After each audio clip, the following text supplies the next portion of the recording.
Hello, Donna Cariaga. How do you feel na ikaw ang tatanggap ng award for Eugene Domingo? Parang na-awardan din ako eh. Ganun yung pakiramdam. Nung minessage ako ni Ate Ogie, gulat ako na ako yung gusto niyang mag-receive ng award. Ni-request ka talaga niya? Oo. Hindi pa dahil or same management ba kayo? Phantom ka din? Hindi, wala.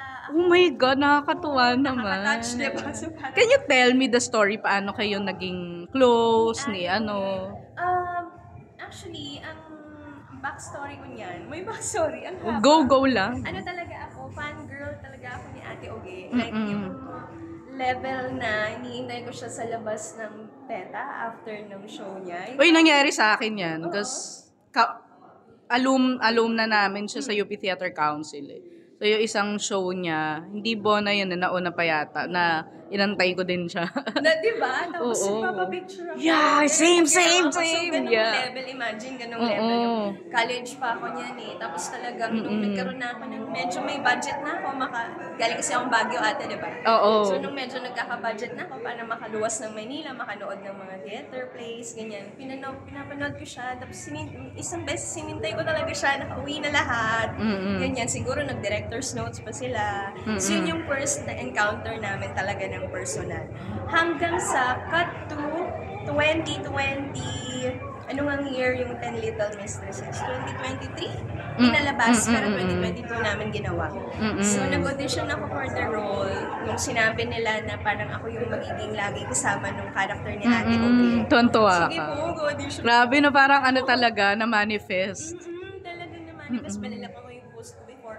So, doon nag-start. Doon kami nagkakilala talaga ni Ate Ogie. So, medyo part ng small talk namin kapag tenga sa set. Yung, ate, naaalala mo ba? Or, actually, hindi ko tinanong kung naaalala mo ba.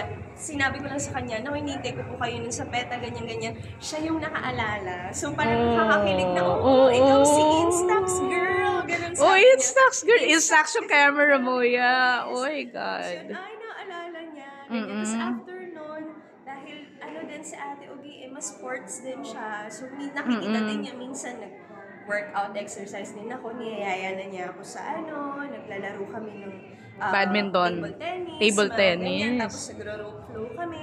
Doon na nag-start. Hanggang sa parang constantly, dire-diretso na din na nag-uusap kami, napalitan kami ng messages, nagtatanong ako sa kanya ng mga film recommendations, mga ganyang level na. Katuwa. So, feeling ko ako dahil sa nakwento mo, feeling ko nakikita niya yung sarili niya sa'yo. Oo. Hindi niya nasabi yun. Hindi, feeling ko may base ako, yun yung naisip ko eh. Kasi nga, I think if she married siguro in her 20s, she had a daughter, she would have been, diba, your age eh. Diba? No? Nakakatuwa. So, yun yung buong na to, kahit na hindi ako yung may award or puntahan ko din talaga kasi ibang level din sa pakiramdam ko. Yung parang ako na-awardan din. Ganun yung feeling nung gusto niya na ako yung umattend and mag-receive ng award on her behalf.